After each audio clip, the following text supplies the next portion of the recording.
మంచిర్యాల జిల్లాలో మున్సిపల్ అధికారులు చేతివాటం చూపించారు. బెల్లంపల్లి మున్సిపాలిటీలో చెత్త వాహనాల కొనుగోళ్లలో అక్రమాలు వెలుగు చూశాయి. కౌన్సిల్ సభ్యులకు సమాచారం లేకుండానే వాహనాలు కొనుగోలు చేశారు అధికారులు.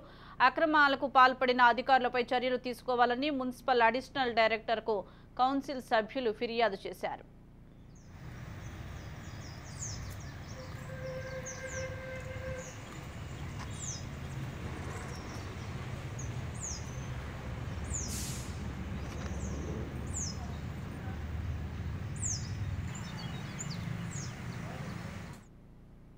వాహనాల కొనుగోలు విషయంలో అనేక అవకతవకలకు పాల్పడుతున్నటువంటి అధికారులపైన నిన్నటి రోజున మేము సిడిఎంఏ హైదరాబాద్ గారికి ఫిర్యాదు చేయడం జరిగింది. 37 లక్షల రూపాయలతోటి ఒక జేసీబీ అని తీసుకొచ్చారు. అది క్వాలిటీ జేసీబీ కాదు, అది థర్డ్ గ్రేడ్ తీసుకొచ్చారు. ఒరిజినల్గా వాళ్ళు పెట్టింది ఒకటి, మళ్ళీ కమిషన్ల కకృతిపడి ఇక్కడికి తెచ్చేది ఒకటి. గత సంవత్సరం కూడా 18 లక్షలతో ఇంకో చిన్న జేసీబీ తెచ్చారు. అది ఆల్ట్రేషన్ బండి. ఆల్ట్రేషన్ బండ్లను తీసుకొచ్చి ఇక్కడ ఉన్నటువంటి కొంతమంది అధికారులు వాళ్ళ స్వార్థ ప్రయోజనాల కోసం, కమిషన్ల కోసం బెల్లంపల్లి ప్రజల యొక్క ఆస్తి పన్ను రూపంలో కడుతున్నటువంటి డబ్బులను వాళ్ళ సొంత ప్రయోజనాల కోసం దుర్వినియోగం చేసుకుంటూ వాళ్ళ వ్యక్తిగతం కోసం వాడుకునే ప్రయత్నాన్ని చేస్తూ ఉన్నారు.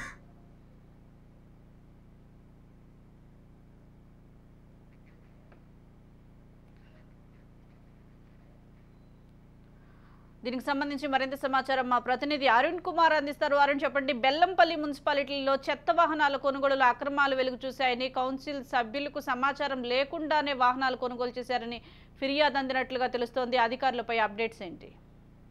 రైట్ సుజాత, మంచిర్యాల జిల్లాలో కూడా మున్సిపాలిటీలో, మెల్లపల్లి మున్సిపాలిటీలో కూడా వాహనాల కొనుగోలులో కూడా అధికారులు చేతివాతాన్ని ప్రదర్శించారు. ఏదైతే కౌన్సిల్ సభ్యులకు తెలియకుండా దాదాపు 3 కోట్ల రూపాయలకు సంబంధించినటువంటి సెకండ్ వాహనాలు, అంటే ద్విచక్ర వాహనాలు ఏదైతే ఆటోలు కావచ్చు, అదేవిధంగా కూడా స్లీపింగ్ సంబంధించినటువంటి మరి 2 వాహనాలను కూడా సభ్యులకు సమాచారం లేకుండానే కొనుగోలు చేసిందని చెప్పి కూడా సభ్యులైతే గత 2 సార్లు కూడా ఇక్కడ మున్సిపాలిటీ ముందు కూడా ఆందోళన చేపట్టి నిన్న హైదరాబాద్ లో మున్సిపల్ డైరెక్టర్ కలిసి కూడా ఫిర్యాదు చేయడం జరిగింది. అక్కడ ఉన్న ఏదైతే బెల్లంపల్లి మున్సిపాలిటీ ఉన్నటువంటి ఏదైతే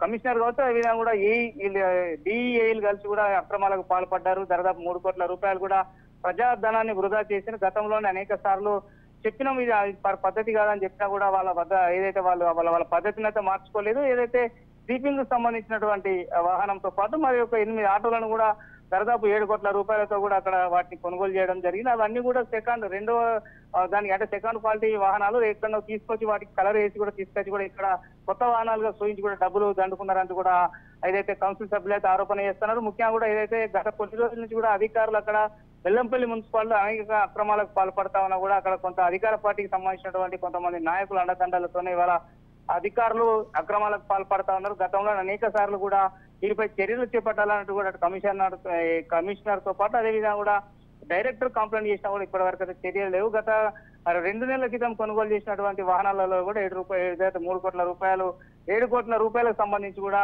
దాదాపు అక్రమాలు జరిగినట్టు కూడా వెలుగు చూసిన వాళ్ళు కూడా సభ్యులైతే ఆందోళన చేపట్టారు. ముఖ్యంగా కూడా ఇప్పటికైనా కూడా అధికారులపై ఎవరైతే దీనికి అక్రమాలకు పాల్పడతారో, అటు డిఈ కావచ్చు, ఏఈ కావచ్చు, దానికి సంబంధించిన ఈ కొనుగోలులో అక్రమాలకు పాల్పడ అధికారులతో పాటు సిబ్బందిపై కూడా కఠినంగా చర్యలు తీసుకుని వాళ్ళని సస్పెండ్ చేయాలంటూ కూడా ఏదైతే కౌన్సిల్ సభ్యులు అయితే డిమాండ్ చేస్తున్నటువంటి పరిస్థితి. Sujatha, right, thank you Arun Kumar.